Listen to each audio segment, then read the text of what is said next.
It's my pleasure tonight to introduce Dr. Larry Arnn. Dr. Arnn is the 12th president of Hillsdale College, where he is also a professor of politics and history. He received his BA from Arkansas State University and his MA and PhD in government from the Claremont Graduate School. He also studied at Worcester College, Oxford University, where he served as a director of research for Sir Martin Gilbert, the official biographer of Winston Churchill. From 1985 to 2000, he served as president of the Claremont Institute for the Study of Statesmanship and Political Philosophy. He serves on several boards of directors, and he previously served on the U.S. Army War College Board of Visitors for 2 years, for which he earned the Department of the Army's Outstanding Civilian Service Medal. In 2015, he received the Bradley Prize from the Lynd and Harry Bradley Foundation. A member of numerous organizations, including the Churchill Center, he is the author of 3 books: Liberty and Learning, The Evolution of American Education, The Founder's Key, The Divine and Natural Connection Between the Declaration and the Constitution, and What We Risk by Losing It, and most recently, Churchill's Trial, Winston Churchill and the Salvation of Free Government. Please welcome Dr. Larry Arnn.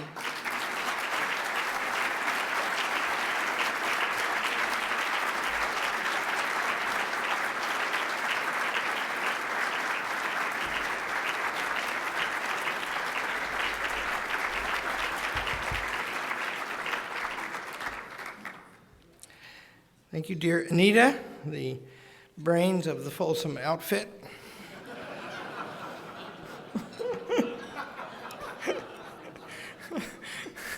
I'm tempted to say the brains of the External Affairs Department at Hillsdale College, but thank you also, Doug Jeffrey, for taking credit for all of Anita's work. Thank you, George Gilder and Paul Ray and all you speakers. You guys were great. Art Laffer was great.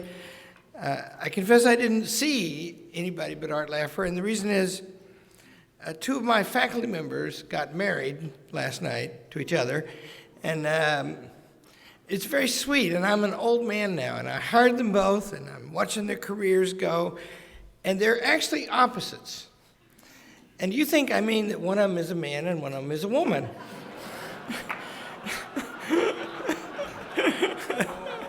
And that does turn out to be the case. But no, one of them is a lit professor and a poet, and one of them is a mathematician. And it's the oddest thing I ever saw in my life. When they talk, it's like, what is it? It's like somebody speaking the wrong language all the time. And yet they have like moony eyes at each other all the time. And these are, faculty members at Hillsdale College. They're pretty fancy pants people. So that's why I was not here. How many faculty members are in this room, by the way? A lot, yeah, wow.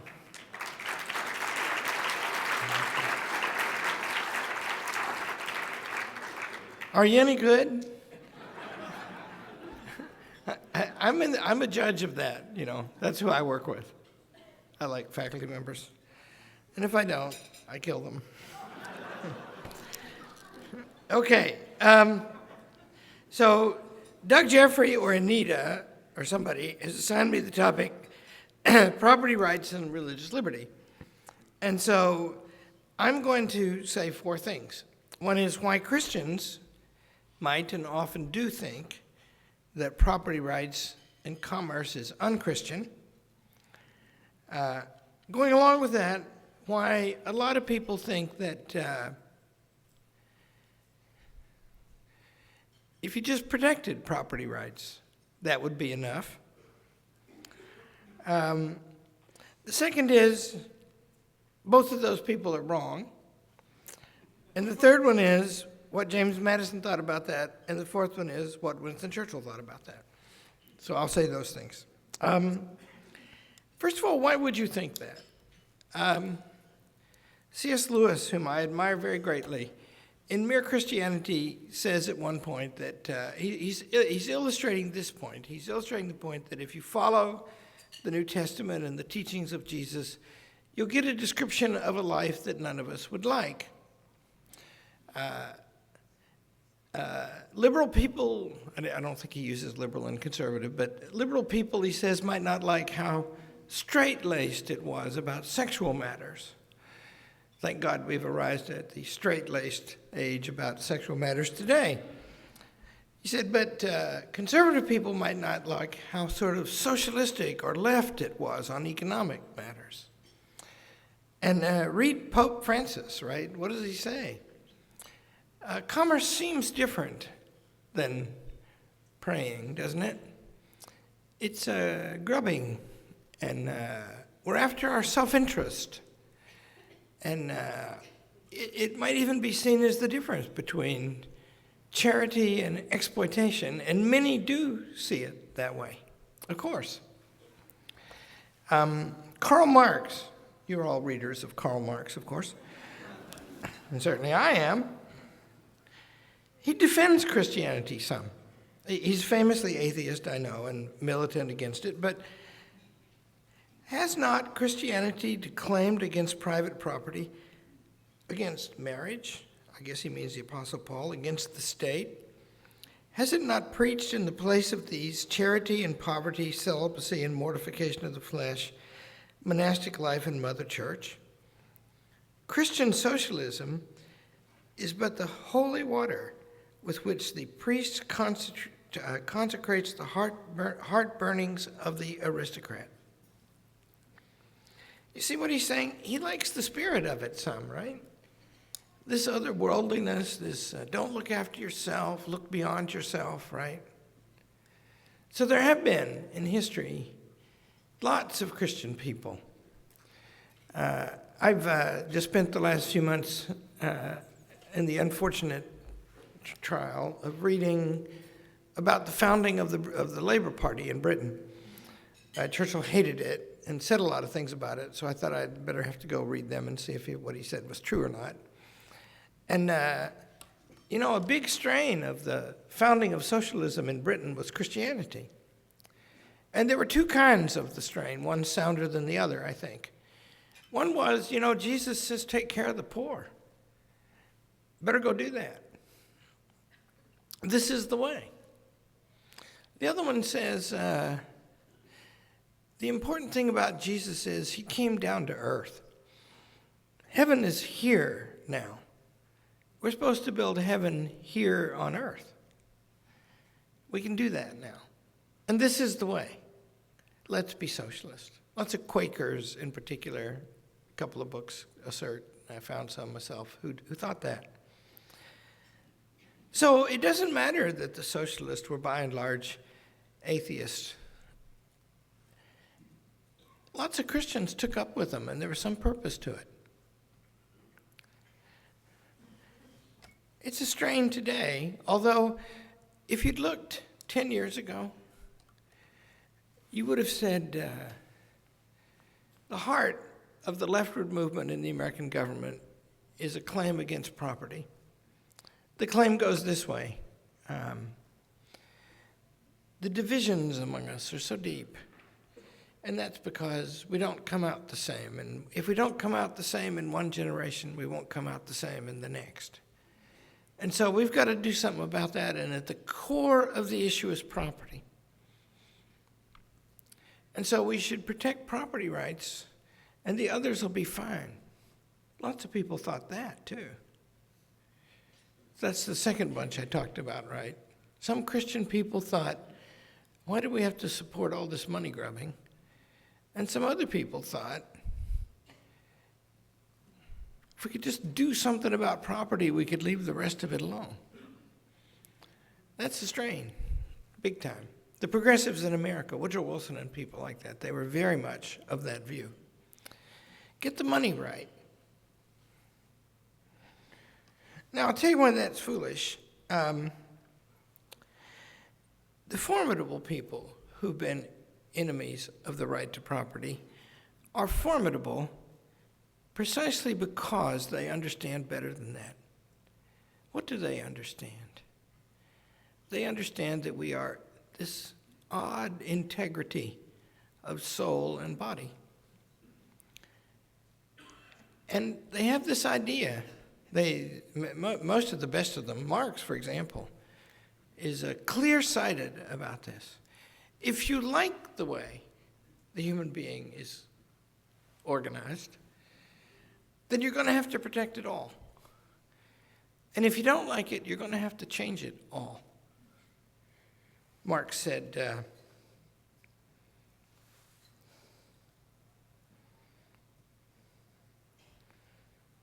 whatever he said, I can't find it. What did he say? I'll give you the sense of it. He said, it stands to reason, in the Communist Manifesto he writes this, it stands to reason that if we were going to interrupt an ages-long institution of property, we would have to uproot every tradition that exists. He says that. That's what we're going to do. 10 years later, 20 years later, in the Fabian Essays in Britain, written by George Bernard Shaw and the people who founded the Labour Party, what they say in there is, they say, we're just going to deal with property, nothing else.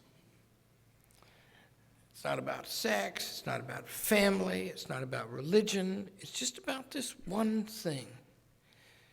But they spoil the case. Because first of all, Marx said of the family, the children and wives are the wage slaves of the wage slaves, the most degraded among us. Treated worse because their bosses, their immediate bosses, the fathers and the husbands, are themselves slaves, and they pour it on those below them. And so we have to wipe that out, says Marx. That's what he says. What the Fabians say is, no, we don't have to do that. But then they say, in the Fabian Essays, they say, but you know what, we'll change the situation if every man, woman, and child is guaranteed an equal income. And then they say, is it really efficient for us to eat our meals in small groups in our houses? Is that the way we should do it? Wouldn't it be more efficient if we had some more communal way of doing it? It may be a long time, writes Sidney Webb, before we can no longer say that a man's home is his castle. So you see, what I think is, if you read George Bernard Shaw in Intelligent Woman's Guide to Socialism, Capitalism, and something else, he says in there, we don't really have anything to say about marriage, except they're not going to be these metaphysical affairs anymore. We're not going to think of it like that, you see. So big things are at stake. And doesn't it stand to reason that they would be at stake? Because what, in fact, are our lives like? I work in this college, and it's very old-fashioned. It's really cool. Come and see it. And, the young people, did you hear that laugh? It's the greatest laugh I've ever heard. And her name is Anna Schaffner. She teaches economics now, but I heard that laugh for 4 years at Hillsdale College, right? And I treasure that dang laugh. It's really good. And there's just, everything is like that, right? And they're all young, and they're all in turmoil. And what's funny about them is, and Aristotle writes about them, they really like their bodies, because their bodies are coming into their own, and they're in very good shape. And we don't have co-ed dorms at our place, at least as long as it's legal to not have them. And there's some question about that, right? But, I noticed the boys are interested.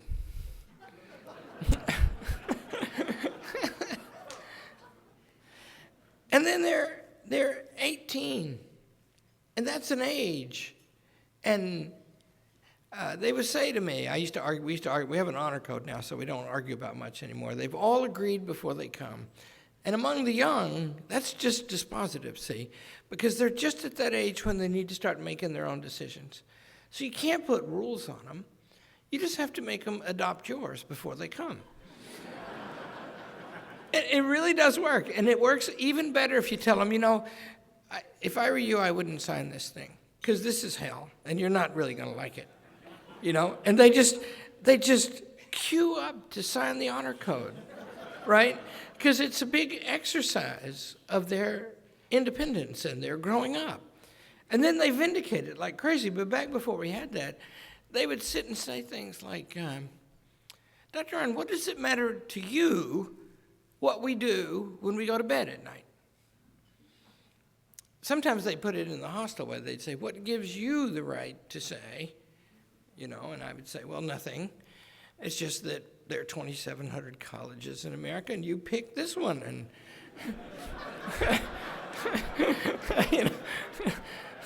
foolish child, what were you thinking? But that always worked, right? But then they would say, more reasonably, they'd say, what does it matter? And I'd say, well, you're too young to know what sex is for. And they'd say, what does that mean? And I'd say, it's for you. And, the boys would all go, oh, wow, okay. That's what I was thinking. I'd say, if I call your parents, and you're 18, 19, 20, or 21 years old, they're all that at Hillsdale College. If I call your parents, I have learned, I don't do it very often, but when I do call them, I say, this is Larry Arnn, and everything's okay. And the reason is, they turn into blithering idiots if they hear my name. Oh, my God. You see? And I said, look how old you are. If you were some other kind of creature, your parents would not know who you are. And I promise, if you ever get a message yourself from my office, come to my office. It won't say, come to my office, there's something wrong with your parents. Because you'll panic. That's what sex is for. It makes you. And then you take God forever to raise. And if the parents don't do it, we've got data about that. Now, it doesn't work very well, right? But see, that's a problem too, if you think about it. In 1890, I'm going to get my dates right here. You'd think I'd know the life of Winston Churchill after 40 years of studying it. In 1898, Churchill was writing a novel. He finished it in 1899. And in this novel, it's fun. You should read it. It's called Savrola. But there's this despotic man, and he's got this beautiful wife. And there's this Republican, galvanizing, beautiful, romantic leader, excellent public speaker. And, of course, that's Winston Churchill by another name. And he's interested in the state, that is to say, getting the job of this despot. And he's also interested in his wife, who's a really pretty woman. Lucille is her name, Light. And so there's a third suitor for the state and the wife. And this is, Winston Churchill is 24 years old when he writes this novel. When he was 26, he had fought in 3 wars, observed another with great distinction, published 2 best-selling books, and was the most widely published essayist and article writer in the country. And then he got elected to Parliament. I mean, he puts us to shame. I always tell our kids, you got to learn to be ambitious. Why don't you try to do this? But what he notices is that there's a big rally, and he gives a speech, and this president's wife, who's getting sweet on him, she shows up, and she loves the speech, and then she's coming out, and she hears this third alternative, and his name is Carl with a K. And he says, he's a useful tool, this Savrola, but what does he understand of the community of property? And then this comrade says, called Comrade, says, what the community of wives? I'd like to have the president's wife. And she shudders, right? So do you see there's a kind of drama going on? Churchill actually, in the novel, finds a decent and respectable way for him to get both the state and the president's wife. The president has to abandon his duty, and then she becomes free. But it's interesting thinking like that, isn't he?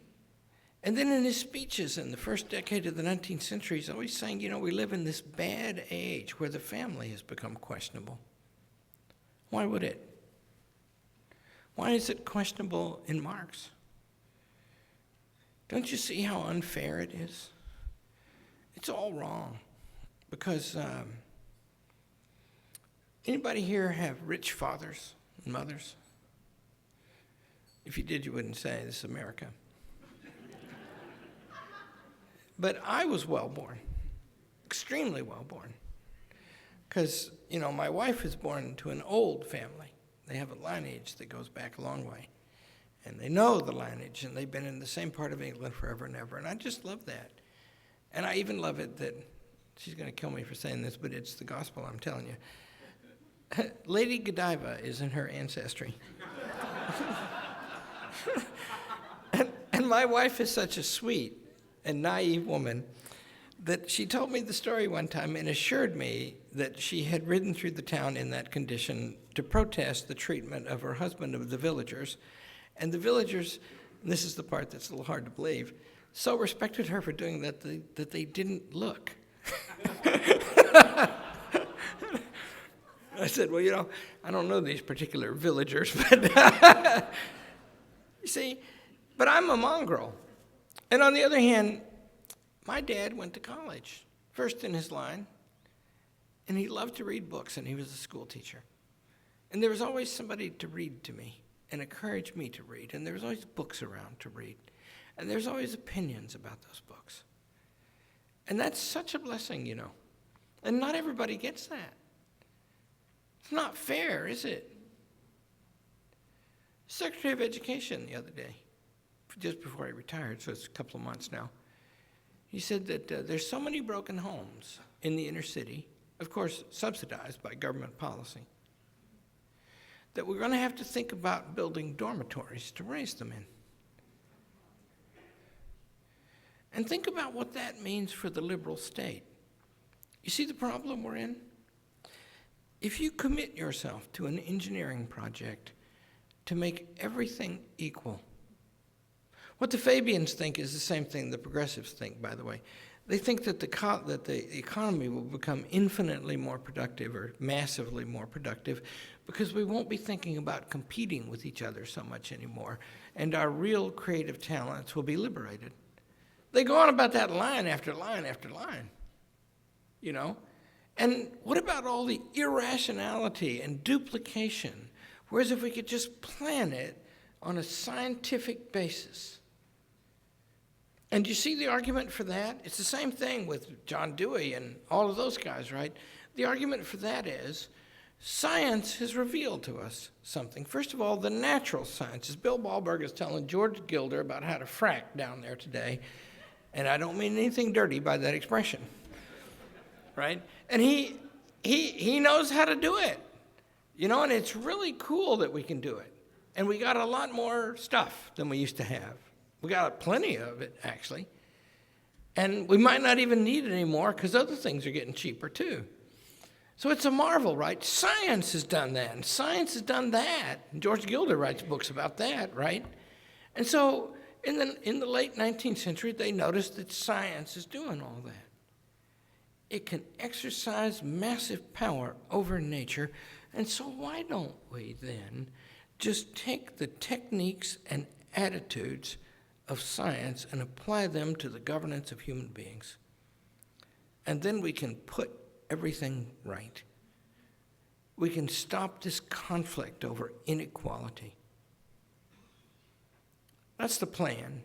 That's the modern plan. That's the reason the government of the United States is a multiple of its previous size, and that's happened in 2 generations, whereas in the 10 before it effectively did not grow, although the country grew in population massively and in area. Is that idea that if we plan things by experts at the center, then we can reduce or remove or eliminate inequality and therefore conflict among us, and we can make everything right. And then this poverty and strife and envy can go away. Now, it just so happens Winston Churchill is in his career, who can you think of? So I think the greatest statesmen ever to live are two Americans and Winston Churchill. It's a controversial claim, but it's everybody recognizes they're special. Washington and Lincoln and Churchill. Interesting that the three, because it's hard to think of anybody in the ancient world who's the equal of those guys. Maybe they're candidates, right? But when you name the candidates, then you start thinking maybe not. Themistocles, Pericles, Caesar, Augustus, Brutus, Fabius, Maximum, those guys, right? But these guys, they united a nation of volunteers together. And of those three, Churchill is the one who lived to see what I'm describing right now. This application of modern science to human affairs, which makes a massive increase in power and is accompanied right away with the understanding that in order to make everything better, we're going to have to control everything about the human being. That's why Marx writes, finally, that religion is the sigh of the masses, of their pain, and therefore it is their opium, because it schools them to abide their pain instead of do something about it. It puts off a gratification to the next world, which is actually possible in this one. What does Madison say about it? He says, in 1792, he wrote an essay called Property, and I'm going to read you 3 lines from it. It's beautiful, by the way. Go look it up. In this particular application, the term means that dominion that one man claims and exercises over the property, means that dominion which one man claims and exercises over the external things of the world, in exclusion of every other individual. In its larger and juster meaning, it embraces everything to which a man may attach a value and have a right, and which leaves to everyone else the like advantage. A man's land or merchandise or money is his property in the former sense. In the latter sense, a man has a property in his opinions and the free communication of them. He has a property of peculiar value in his religion's opinions and in the profession and practice dictated by them. He has a property very dear to him in the safety and liberty of his person. Now, I want you to understand that, right? It's a property very dear that you can be safe. That is to say, not killed, not bound, not enslaved, not harmed. That's very dear, he says. But now listen to the next line. And he has an equal property to that, you see, in the free use of his faculties and the free choice of the objects on which to employ them. Now, do you see what that means? Because that's the point that rings in every corner of the American Revolution. What he writes right there is, give me liberty, and especially liberty of the mind, or give me death. That's little mild James Madison writing that. And don't you see that these property rights correspond most closely to the animal nature of the human being? But not only to they. Here's what I mean. We're just like, we've got these boxer dogs, and they just adore my wife. And they can tell time.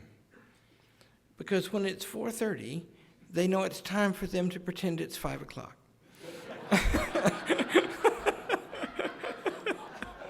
So they can be fed, right? And we need that too, or we'll die. And the property rights, if you can't have property, you can't have any safeguard against the future. And that's especially important if you have loved ones who depend on you. You see? But of course, when I said it's chiefly, but it's not only concerned with that, because the human being is this integrated thing. And isn't it the case that the prime moral virtues, one of them is courage, which has to do with the right disposition toward pain and danger? In other words, you humans hurt as bad as any dog and can imagine it way better, But to be courageous is not to be dominated by that. There are things for which you must risk your life or be a coward. And the other one is moderation, which is the correct disposition toward pleasure. So you are seduced and tempted all the time. And that means that in every act we take, our soul is set up as a judge over our desires. And the testing place we humans meet is in this connection between the body and the soul.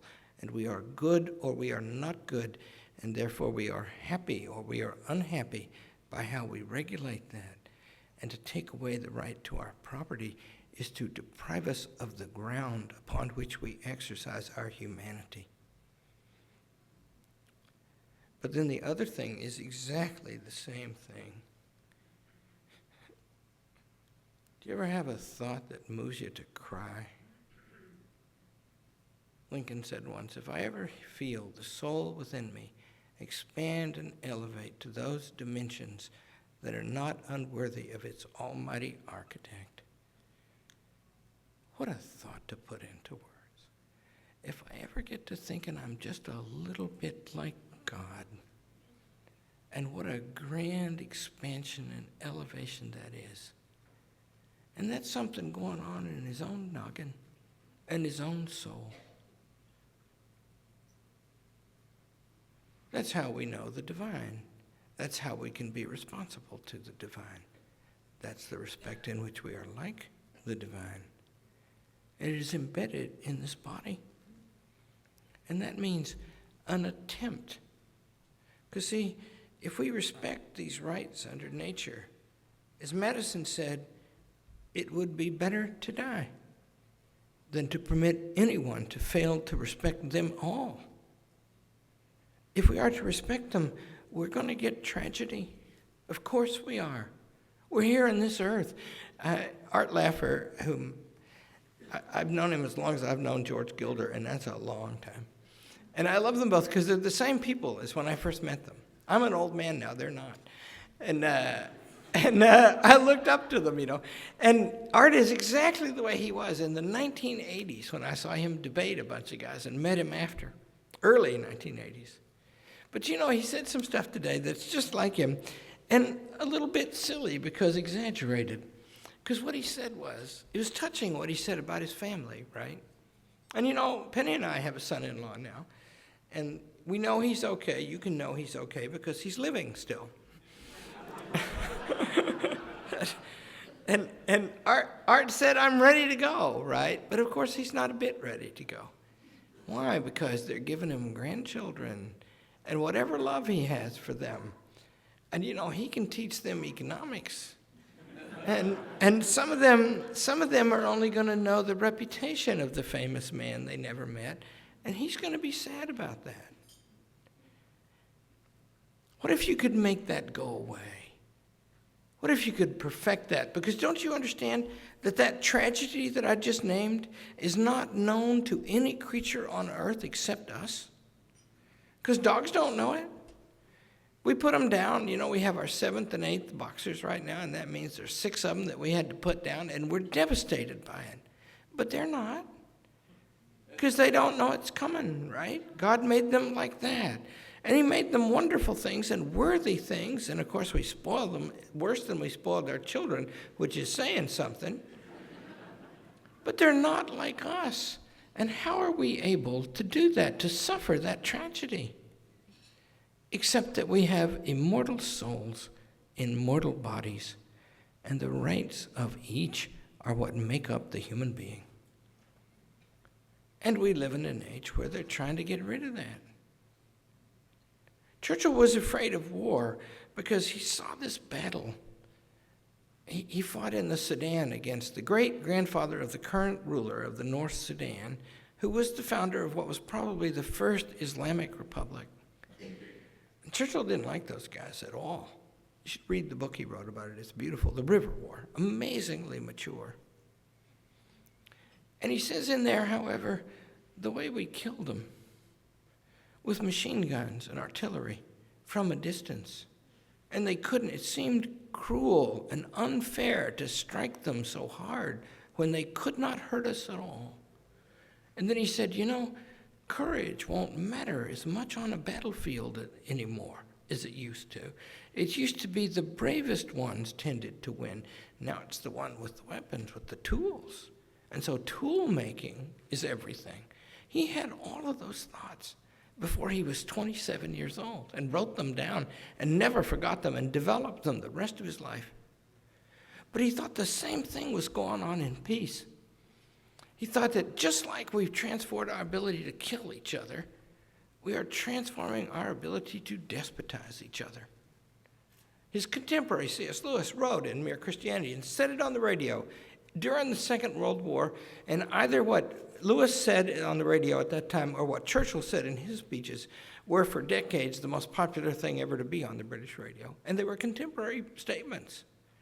And Lewis says that the power of man over nature can only be expressed as the power of some men over others. Churchill saw the growth of these great tyrannies. Never anything seemed like them before. And Churchill thought they were the same kind of thing, the Nazis and the communists. Hated them both. And one of the things he hated about them was that they took your children from you and made them witnesses against you. So your conversation around the dinner table was not safe. And you were not to be saying prayers with those kids. Why? Because independent thinking, it's as old as Aristotle.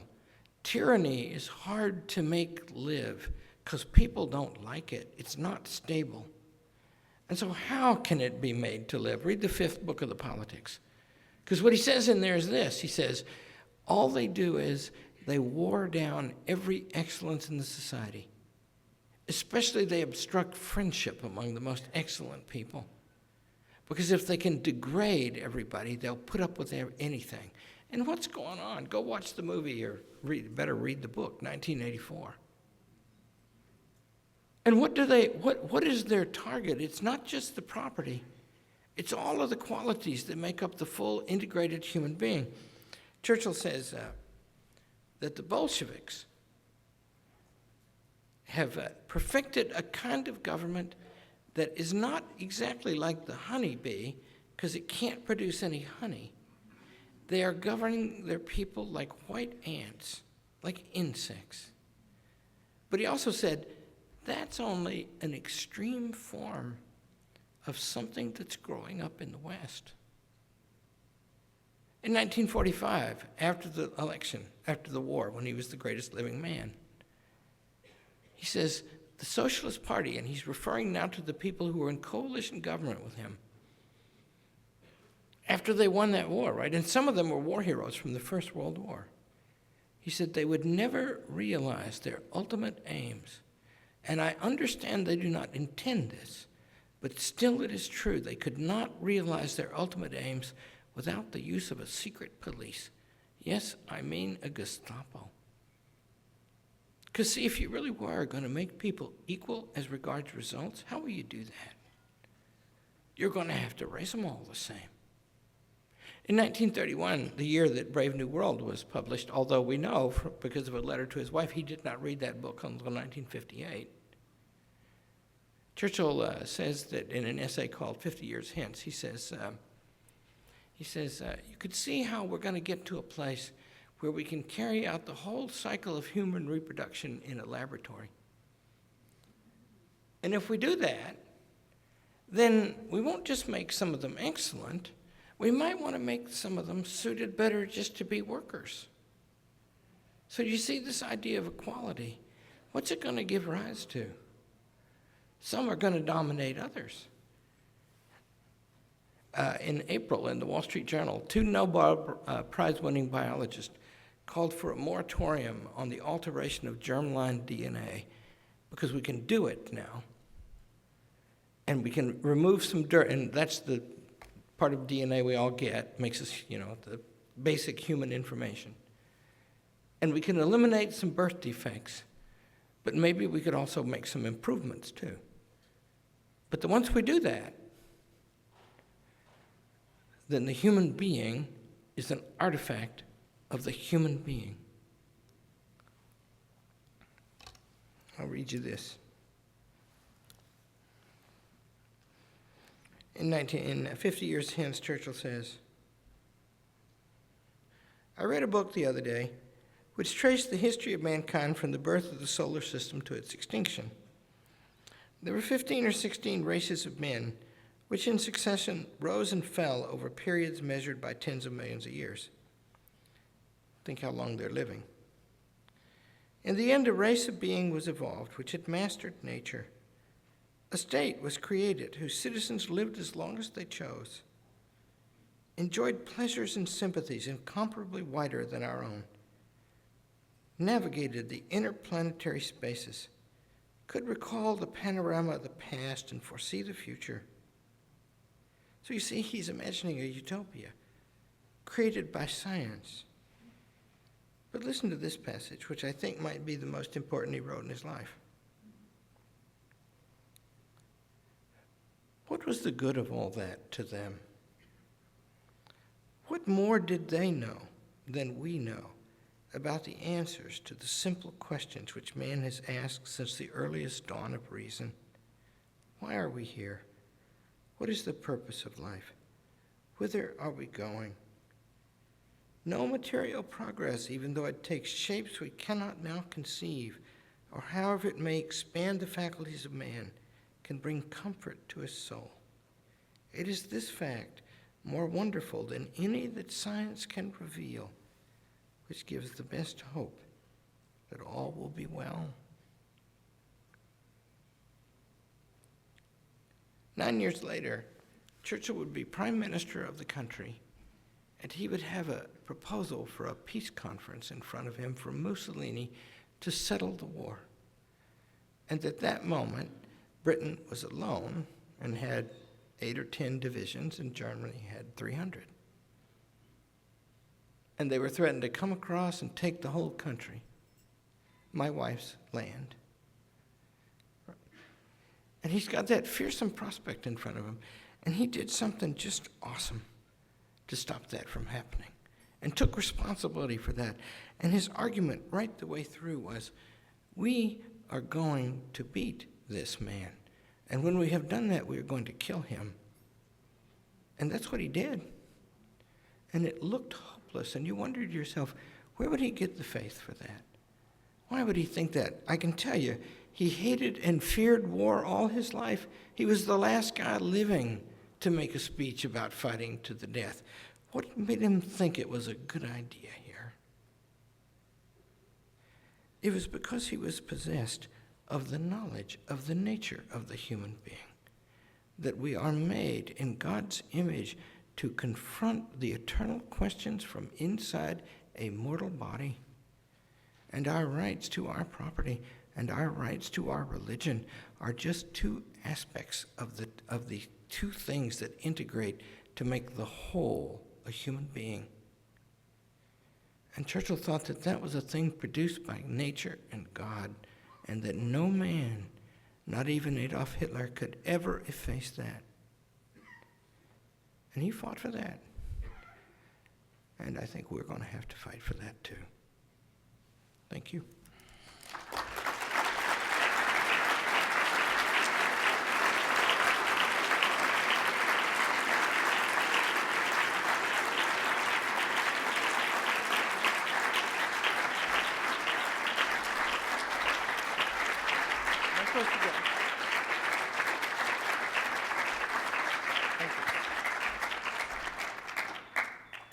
Does anybody want to say anything, or you want to go to bed? Drinks are on the house.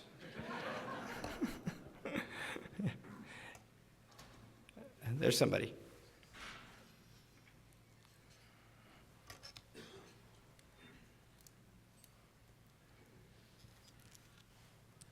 Hi, my name is Tim Mosteller from California Baptist University.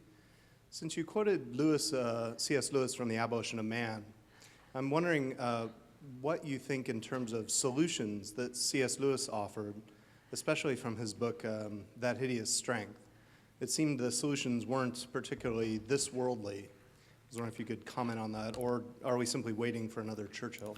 That's a great question. And C.S. Lewis So I know a few things about C.S. Lewis's relationship with Winston Churchill.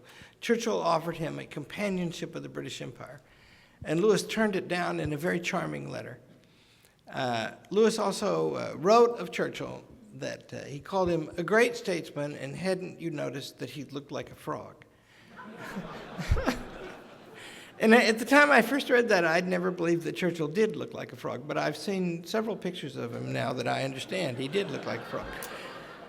And then in 1950 and 51, he wrote several letters to friends in which he thought that Churchill was doing a great job in the election and he was going to throw the socialists out. But in his letter refusing the CBE, he said that mischievous people would think it was a partisan thing and it's better if I don't do it. So Lewis chose not to appear as a partisan, although I think he was. There's even a record. So that means that it points toward Churchill's solution, which Lewis said Churchill was grand. And Churchill very much believed in having a solution to things, and he did. So I can tell you what he wanted to do about war. He wanted to avoid it wherever possible, above all with friendship. Be friends with everybody you can. Stretch the point. If it threatens, and you should be keen to see if it threatens, you should keep a watch out, then you should prepare. And the first way to prepare is to make alliances with other free peoples, especially the English-speaking ones, because we have figured out more about that than others have, he claimed. Think about our foreign policy today and see if there's that coherence in it. Alliances are very important because it brings huge amounts into the field if they're trustworthy people. You know, if you want to salute the country that respects the rights of Arabs and Muslims in the Middle East, you should be real friendly to Israel because that's where they get him. So then the next thing is have overwhelming force, build your weapons in time. And then the fourth thing is, fight your wars with a strategy to win the dang things and get them over as quick as you can, and then go back to peace, which is what it's all about anyway.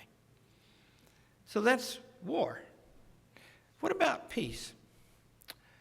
There are two main things, three, I guess. Churchill was a constitutionalist, and that's an odd thing for a statesman to be. Why? Because all of us, when we exercise practical judgment, what are we doing? Why do we get bad consciences? Why do we doubt our choices? Why do we fret over them as we make them?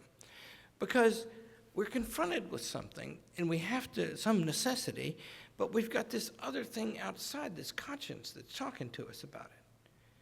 And so that's why we can be ashamed, and that's why like the dogs, there's really only two phenomena going on to the dogs. Do they want it?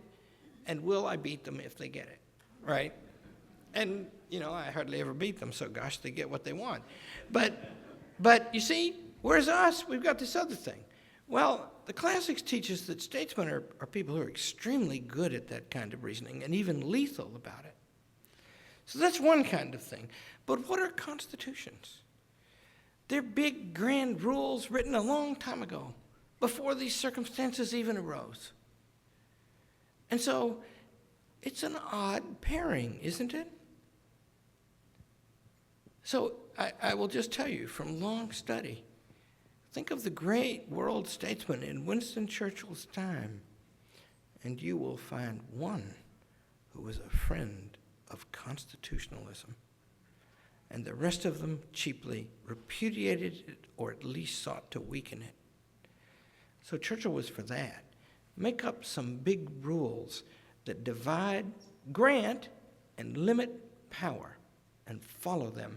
Because this age, he said, the dominating thing about this age is that there's so much power that everything should be devoted to trying to control it so it doesn't get out of hand. Other ages might have been different. In other ages, people sweated and broke their backs to try to dig a ditch to get water to their crops. This is not like that. In this age, God knows what we can do, and we're likely to do it to each other. So the art in this day is to control the massive, powerful good that we have generated. And the key to that in war is strategy, and the key to that in peace is constitutionalism. And Churchill was for those things all the time. And it's odd, that second thing, because he was such an artful and assertive statesman. Bob Roller from Azusa Pacific University in California. Say hi to my friend Chris Flannery. Okay, I will. So, as I hear what you're talking about, I hear you talking about property rights essentially that come from the Creator. But there are those in today's society who teach that property rights are whatever power, whatever politics, whatever the state says they are. Tell us how to navigate that difference. Well, thank you. As a follower of C.S. Lewis, I don't believe in having an original thought in my life. So I'll quote Abraham Lincoln to you. See, first of all, what the classics teach us, and by the classics, I include Thomas Aquinas because I can show you where this argument is there too. We know about the rightness of things chiefly by sense perception. It's one reason why I was talking to David Durrell, why college is a good idea. And, online college is a great idea too, but it's not as good. And the reason is we can see each other, we can talk to each other. So what do you see when you see people working? And the idea is you can see that they are productive of their own livelihoods. It's on the basis of that Lincoln says, God made every man with one head and two hands and one mouth, and the plain implication was that the head was to guide the hands in the feeding of the mouth. He says the most necessary and tragic things that he says, say in the Charleston debate, in the Lincoln-Douglas debates, I am not now, nor have I ever been in favor of the social and political equality of the black man. If he'd said anything else but that, his political movement would have been over. But then what follows that? He says, but in her right to eat the bread that she has earned with the sweat of her own face, she is the equal of every one of us and equal before God. You see? Or Jefferson, in the last letter he ever wrote, he says he couldn't go to he died on the 50th anniversary of the Declaration of Independence, of course, as did John Adams. But they couldn't go. They were old and creaky and about to die. And so Jefferson wrote a letter saying, what did it mean? And he said to Roger Whiteman, a few days before he died, and he said, it means that some were not born with saddles on their backs, nor others booted and spurred to ride them by the grace of God. And so the answer is, isn't it in that language, which is the music of America, and which states a truth that is visible to the naked eye, and the words only serve to illuminate and preserve the truth that all can observe? And I will tell you, since you asked me, I'm a political scientist.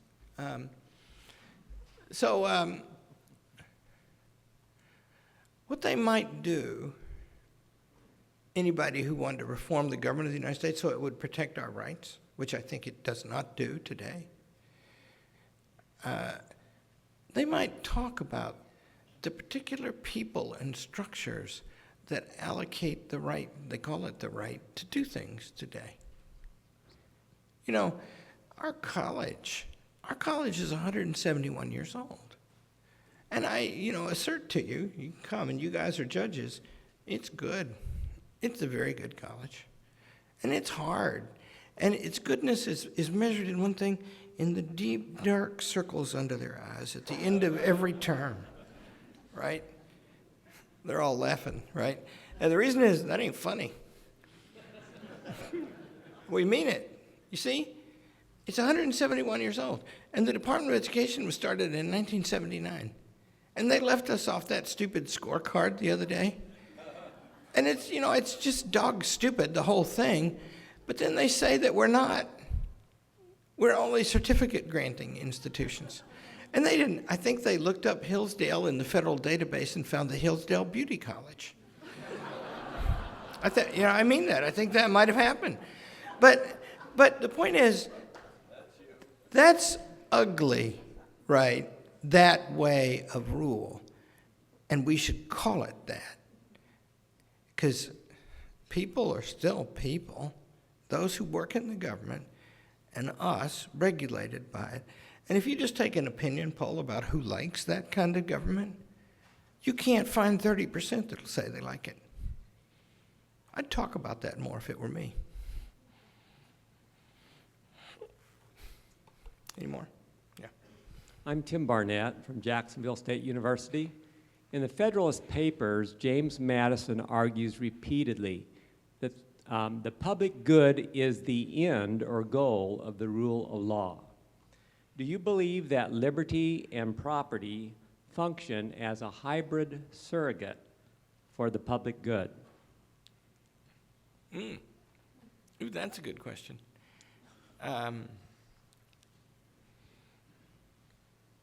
Yeah, I do.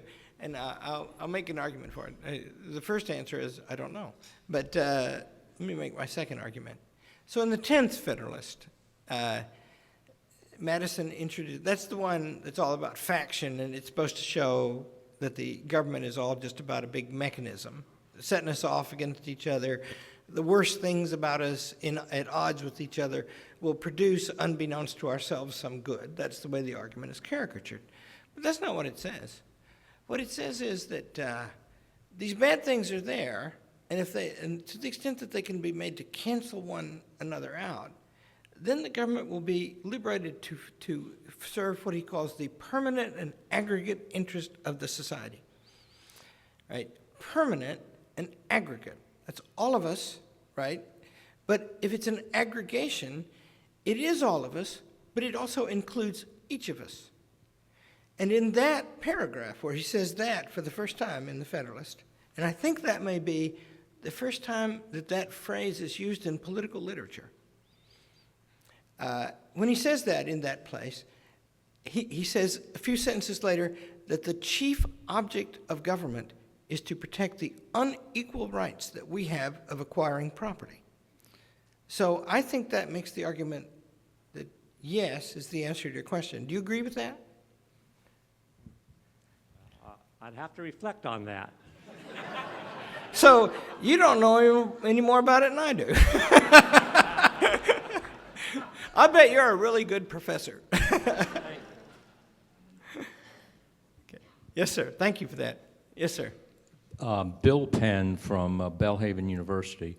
I've always heard that maintaining liberty and rights is intricately tied with responsibility. And my question is, to what extent are we failing in teaching basic responsibilities in the home, in the school, and how should we go about improving this area whereby we can teach responsibility and thus maintain our rights and liberties?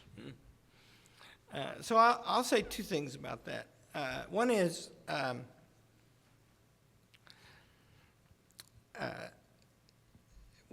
there's a line of argument that says that in the American Revolution and in modern times, in the American Revolution in particular, there was a shift away from our duties and responsibilities to our rights. And that's why we've become such spoiled babies. And I defy anybody to read the literature of the American Revolution and find that in it.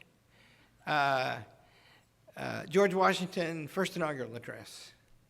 And do you understand that the Constitution of the United States could not have been written unless George Washington had agreed to go to the convention and be the chairman? And that he almost pulled out, and so James Madison, squat little guy, got on his horse and rode to Mount Vernon to talk him into it. Had to be there. Couldn't have created the office president but for him.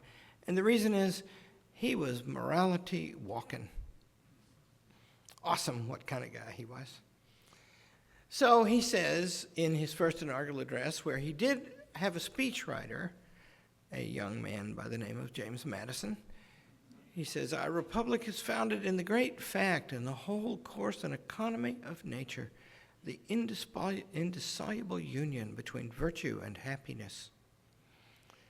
See, you're going to go win that war, beat the greatest military power on earth, sign your name to a document of treason when they've already got a writ in the hands of a general out to arrest you. You're going to need your courage and your moderation. You can't find any serious account of the human being that can say that his rights are only his wants. His rights are his needs. And what are his needs? Above all, we need the good, and we need God. You see? So first of all, that won't work. And there's no one who tries to make it work in the American Revolution. My second point is, we're all over the responsibility deal now. There's a whole wave of that stuff coming. And we are actually right now depreciating rights in the name of responsibility. Now, Obama had Cass Sunstein. You guys know him? He's a sweetie. And, Tom West and I have debated that guy a couple times at American Political Science Association meetings. And have you ever been to one of those? Gracious sakes. But he thinks that the government has to allocate the right to speak because the underprivileged don't get enough time to speak. See? And so he's appointed under Obama's first term, and he accepts the title regulatory czar. First of all, this talk of czars in the United States of America is just a very bad idea. And Republicans are guilty of it too. But second, the regulatory czar, and he's saying, well, we're going to have to give people a bit of a nudge. My college has been getting nudges from them lately. And we don't like it. Because they're telling us what to say and what to think. But that's an explicit doctrine. And then on the other hand, what about responsibility? Aren't you preached at constantly about the destructive effects of every advantage that you earn for yourself or win in any way? Isn't that forever and ever a thing? And so now, look, in the college business, you guys all, you're in the college business, a lot of you, right? What is it like? First of all, they show up and they're 18, and it's the most magical thing in the world. But they don't know anything. They're fully capable human beings. They just don't have any experience. That's what's magic about it, right? They're great. You just have to love them. And then you watch them grow up, right? And then it's like you got 40 or 50 sons and daughters, just among the ones who you get to know really well. So how do you get them to behave themselves? I already said, you get them to agree. And one thing about it is, it's a really good idea if they have to say goodnight before they go to bed. Because their bodies are running wild. And put them all up together, I think they'll get to fooling around. and they do anyway, but not as much. And also, with that institution in place, and with the requirement that everybody treat everybody else civilly, then you get a lot less of them assaulting each other. But what if, on the other hand, you've got a license to have sex however you please? Then you're going to have to substitute something else for the moral code that sex has to do with marriage and children. And we're busy substituting that something else right now, aren't we? All the time. And so I don't think we've forgotten about rights or responsibilities today. I think we're just busy redefining them. And I think that these redefinitions are not likely to work very well and lead to despotism. That's what I think. Whereas the old things, what they lead to is self-government. Go around here and ask the students who are here tonight, or the press does this all the time. You might as well do it. Tweet and ask people who go to Hillsdale College and hate it to put up tweets about it. right? And you don't get many. In fact, you don't get any. And why is that? Because they're free, and they're treated like free people. And the freedom is only valuable because it carries responsibilities with it. And then they can, and see, don't you see the magic in the young? I was describing to somebody today, if you write me a letter, some student will open it and read it and decide whether I should see it and draft an answer to it. And I'm the president of the college, right? Somebody sends dirty letters to Hillsdale College, they send them to me. And students in the college read those first. Up in my office, it's cheap. And then they will come and ask you, and we give them places of responsibility, right? And then once in a while, they'll stick their head in my office and say, Dr. Arnn, how do you want me to do this? And I always replied the same word. I always say, successfully. Right? And then they go, oh, okay. You know, in other words, I'm telling them, it's your job, you go figure it out. And see, that's freedom. And it carries a cost. Nobody fails to see that who's got any sense. Take the cost away, which is what the modern entitlement and regulatory state is working on, and you take the freedom away, too. Okay? One more? Any more? Usually you guys shut me up quicker than this, so we'll have one more. We'll have two more. There are two guys who want to say something. I'll answer briefly. Oh, that's a kid. I'm Spencer Rothfuss. I'm 16 years old, live here in Omaha, Nebraska. I just want to know, based on what you know now, which seems to be quite a bit, what is something...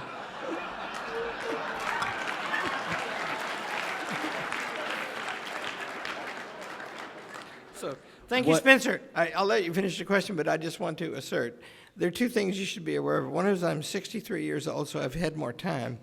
And the other is you got no idea of the truth of anything I've been saying. Well, my question is, what is one thing you wish you would have known when you were my age that you know now, and what would you have done different because of it?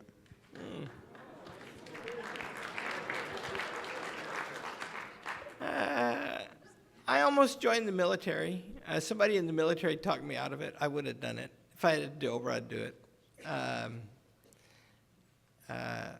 There's that. Me and four buddies of mine, Chris Flannery, the Azusa guy, whoever he was, right?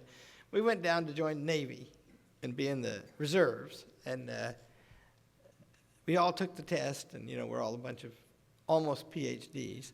And to tell you how stupid we were, right? We were really stupid. We were graduate students, and we were founding the Claremont Institute, and we were joining the Navy, all at the same time. Those go together, And I got talked out of it, and I wish I hadn't now. So that's one thing. But the other thing is I've been very lucky. And why? I almost went to law school. I met this great teacher and decided to get an education instead.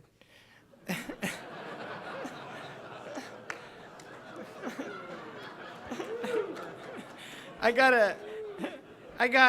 got bitten by a dog. I had boxers, and before I had Penny, the boxers were mean, because I didn't care. I thought it was really cool. I have a little scar right here from breaking up a dog fight, and I was laid up for a while. I treated it with other dog medicine that I had. I treated it myself. But I was house sitting for a guy who'd written his doctoral thesis on Churchill. And I thought, I read The World Crisis. There's 6 volumes. I read them through in bed in 2 weeks. And then I read most of the Marlborough. And I never stopped. And that was such a blessing. And then I got a Rotary Fellowship, and I went to England. And I met Martin Gilbert. And then 2 weeks later, he hired Penelope Houghton. So chance has been my friend, big time. So I don't have any complaints except that. Yeah. I think you should have ended with Spencer. Yeah. You ended by saying that Churchill had a fight on his hands, and we probably have one as well. I'm curious curious how you would apply Romans 13. I think most of us are aware of the dictum in Romans 13 to submit yourself because there is no authority except that which is established by God. Some people in this room are probably also aware of the Mayhew sermon from, I think, 1752 about at least his interpretation of what Romans 13 means. On the other side of that, I have a dear friend who graduated from Wheaton. I think that's probably another respectable institution. And his argument is that Romans 13 was written to people who were living under tyranny, and the message to them was to not combat, but instead to live as good citizens. So I'm just curious. So in answering you, if I answer that he's wrong, I have to attack Wheaton College. Is that? Well, I didn't mean to set I'm that very up ready for to you. do. Okay. I didn't mean to set up that conflict. But I'm curious what the founders obviously felt that there was a time when evils become insufferable, and that is the time to that there's a duty at that point to throw off such government. So I'm curious because my students ask me the same thing all the time. Okay, mm-hmm. So where's the line? At what point are evils insufferable? At what point is it time to take up arms against your oppressor? And so I'm curious where you're. How do we apply Romans 13 which of those? Yeah. Okay. So I can address that. So did any of you see? I wish I had the text of it here to read to you. There's some old judge from the 19th century in Alabama who answers a question from a constituent about alcohol. And he says, if you mean alcohol, and it goes on like this, it's better than I can reproduce from memory, but he says, you mean the destroyer of families, the sapper of energy, the wrecker of careers, then I'm against it. And if you mean alcohol, the lubricant of conversation, so my position is like that position, right? So I believe that Romans 13 should be strictly observed, and I believe also that the example of the apostles, when they're dragged before the Sanhedrin and ordered not to teach the faith, must also be strictly observed. And you may recall that their answer to them was, you give the orders that you want, we have to do what we're going to do. And I think the Bible is written that way, and I will even tell you my reading of it, and I don't put myself forward here as a clerical guide to anybody in the room, just a Christian fella who's been reading it a long time. I'm thinking about it. I'm thinking about it as it relates to politics in particular. What I think is going on in the New Testament is something unprecedented, like so many things about God and about Jesus, that leads to our country and all of us sitting here. Because what's odd about him, from the point of view of things I study, it's simply breathtaking and unique and unimagined before him. So before him, what you've got is you've got the ancient city and their gods, who are particular gods of the city. And then you've got the Jews, who claim a universal God who's also a political God, but not everybody's political God, just for the chosen people. And then the people who lead the Jews are generals and commanders and courts and judges and all that, the whole apparatus of government. And so the thought is among many is that when the Messiah comes, he will be like them. We'll get these Romans out of here and we'll get to run our polity again. And then the astonishing thing about Jesus is my kingdom is not of this world. And yet he's to be everybody's God, everywhere. In fact, the single most important thing the claim is by Jesus is that you, regardless where you are and who you are and what your circumstances are or when you live, you must believe on me on peril of your immortal soul. And yet I'm not providing a bunch of laws for you. And so there's a long history that begins in the New Testament about what does that mean for governance? And so the New Testament texts speak on both sides of that question. And I think what it has to do with, myself, as my reading of it is, what they're saying to people is, you don't get to govern anybody because you're a Christian. It doesn't mean you're not still a citizen. I think it means that. And I think that those texts make sense when you read them in a row, which I have done many times, if you think of it like that. Now, all of a sudden, first of all, there's a kind of regime that is described in Acts, but also in Matthew. Show me a denarius, he says. Whose picture? Render unto Caesar what is Caesar's, unto God what is God. Do you understand that's an act of rebellion? Because Caesar claimed the authority to decide which is which. And that means that that's a demotion of Caesar. So I can tell you, the people who founded our country thought long and hard about that stuff. Go read a preacher from Massachusetts called Samuel West, who, among other honors, was picked by John Adams to give the sermon that lasted 2 hours on the day they voted to implement the Constitution of the state of Massachusetts. And it is a work of art about just those subjects I was talking about. And the founders just loved that guy. And it was a kind of muscular Christianity, but it was also very devout. Thanks.